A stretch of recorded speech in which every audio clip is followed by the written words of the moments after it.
साथियों, अंग्रेज जसवंत राव होलकर पर हमला करना चाहते थे और उसी के लिए वो चाहते थे कि जितने भी भारतीय नरेश उनके साथ आ मिलें और जसवंत राव होलकर के खिलाफ उनका साथ दें। पर उनमें से एक दौलत राव सिंधिया का नायक अंबाजी भी अपने स्वामी के साथ विश्वासघात करने को राजी नहीं हुआ था। जसवंत राव के समान वह भी उस समय अंग्रेज़ों की आंखों में खटक रहा था। 4 फरवरी सन 1804 को जनरल लेक ने मार्क्वेस वेलेस्ली को लिखा था कि यदि हो सका तो मैं अंबाजी के साथ लड़ने से बचने का प्रयत्न करूंगा, क्योंकि मुझे यह मालूम होता है कि यदि हम अंबाजी और होलकर के साथ लड़ाई आरंभ कर दें और यदि होलकर हमारे साथ लड़ने का फैसला कर दे तो संभव है कि और भी बहुत सी शक्तियों के साथ हमें लड़ना पड़ जाए और एक बहुत लंबे और शायद व्यापक युद्ध में हमें पड़ना पड़े। इसलिए निसंदेह हमें जहाँ तक हो सके बचना चाहिए। साथ ही मुझे बड़ा डर है कि जब तक अंबाजी और होलकर को मिटा नहीं दिया जाएगा तब तक स्थायी शांति की आशा नहीं की जा सकती। साथियों, इसी समय जसवंत राव होलकर को पता चला कि जनरल लेक होलकर की सेना के 3 यूरोपियन अफसरों के साथ, जिनके नाम थे कप्तान विकर्स, कप्तान टॉड और कप्तान रायन, उनके साथ गुप्त साजिश कर रहा था। इतिहास लेखक ग्रांट डफ ने अपनी पुस्तक के पेज नंबर 586 पर साफ लिखा है कि ये तीनों अंग्रेज अपने स्वामी को छोड़कर अंग्रेज़ों की ओर चले जाना चाहते थे। जसवंत राव को इस बारे में अंग्रेज़ों और सिंधिया के बीच में युद्ध से काफ़ी सबक मिल चुका था।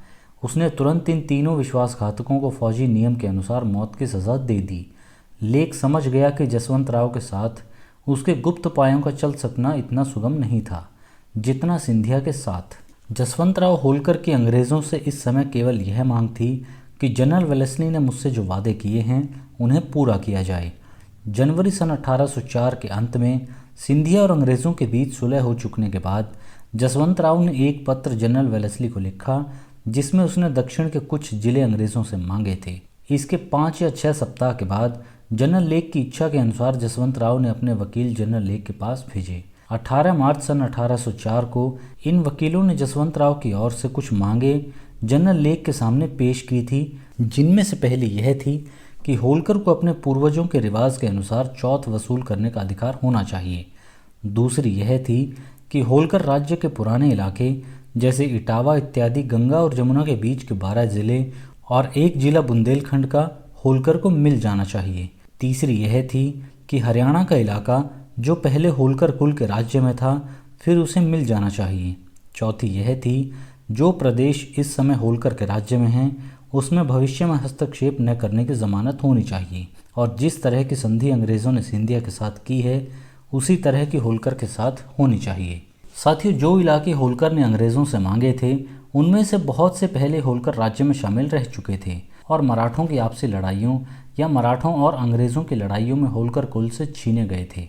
इसके अतिरिक्त ये समस्त इलाके वे थे जिन्हें वेलेस्ली ने होलकर को देने का वादा कर रखा था। इस बात से भी गवर्नर जनरल या उसके भाई को इनकार नहीं था कि जिन पत्रों में ये वादे दर्ज थे वे जनरल वेलेस्ली के ही लिखे हुए थे।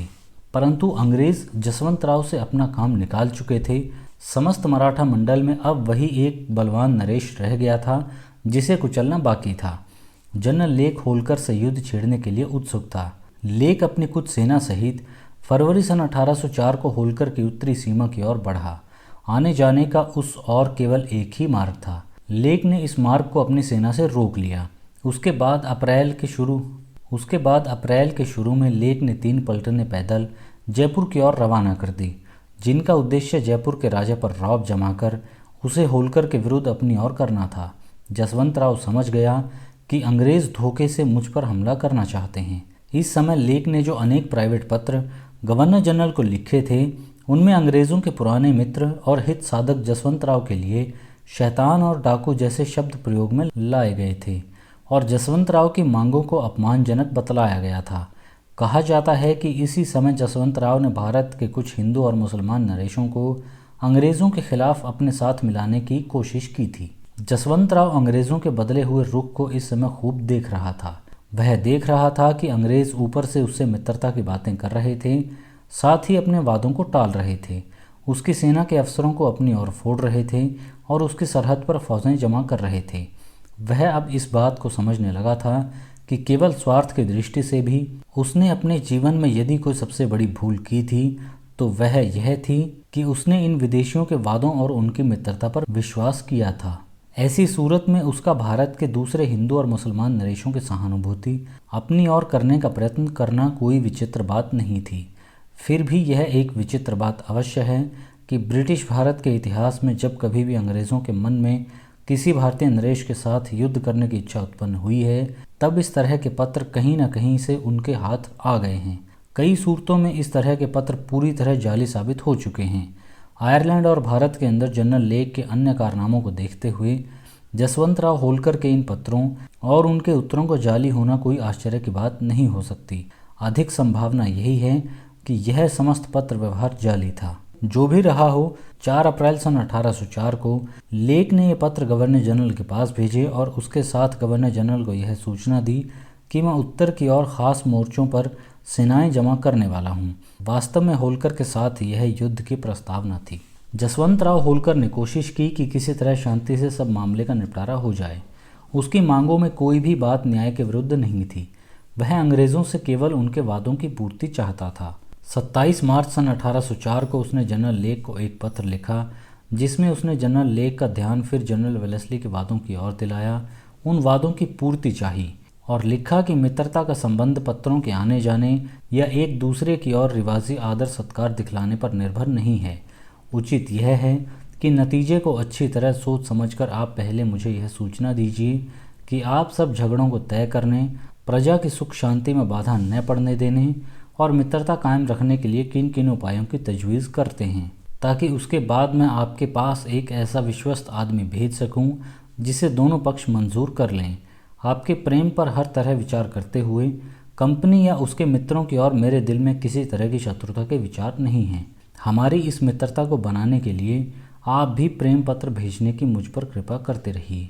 साथियों, जसवंतराव का यह पत्र अत्यंत विनम्र और उचित था। फिर भी जनरल लेक ने इसके उत्तर में 4 अप्रैल सन 1804 को होलकर को लिखा था कि आपकी मांगें बेबुनियाद हैं और आपको यह मालूम होना चाहिए कि अंग्रेज़ सरकार ने हिंदुस्तान या दक्षिण की किसी भी रियासत के साथ अपने राजनीतिक संबंध में इस तरह की मांगें आज तक कभी मंजूर नहीं की और इस तरह की मांगें सुनना भी अंग्रेज़ सरकार की शक्ति और शान के खिलाफ है। साथियों, इसका साफ अर्थ यह था कि सिवाय युद्ध के और कोई उपाय इन मामलों को तय करने का नहीं था। उधर जनरल लेक के 4 अप्रैल के पत्र के उत्तर में मार्क्विस वेलेस्ली ने 16 अप्रैल को एक गुप्त पत्र द्वारा जनरल लेक को सूचना दी कि मैं निश्चय कर चुका हूं कि जितनी जल्दी हो सके जसवंतराव होलकर के साथ युद्ध शुरू कर दिया जाए। उसी दिन मार्क्विस वेलेस्ली को लिखा कि आप दक्षिण की ओर से होलकर के चांदोर के इलाके पर हमला कर दें और एक पत्र में सिंधिया दरबार के रेजिडेंट को लिखा कि आप सिंधिया को इस बात के लिए तैयार करें कि अपनी सेना को अंग्रेज़ों के साथ मिलकर होलकर के राज्य पर हमला करने के लिए भेज दे। साथियों, हमें याद रखना चाहिए कि अभी तक अंग्रेज़ों की ओर से युद्ध का कोई बाज़ाब्ता ऐलान नहीं हुआ था और न ही जसवंतराव होलकर को कोई सूचना दी गई थी। जनरल लेक को पूरा विश्वास था कि जिस सरलता से मैं सिंधिया को परास्त कर सका उससे अधिक आसानी से अब होलकर का नाश कर सकूंगा। जनरल लेक की आशा के 2 मुख्य आधार थे। एक तो अपने गुप्त उपायों से होलकर के आदमियों को अपनी ओर फोड़ सकना और दूसरा दक्षिण से जनरल वेलेस्ली का हमला। किंतु दुर्भाग्यवश इस अवसर पर दोनों बातों में लेक को धोखा हुआ।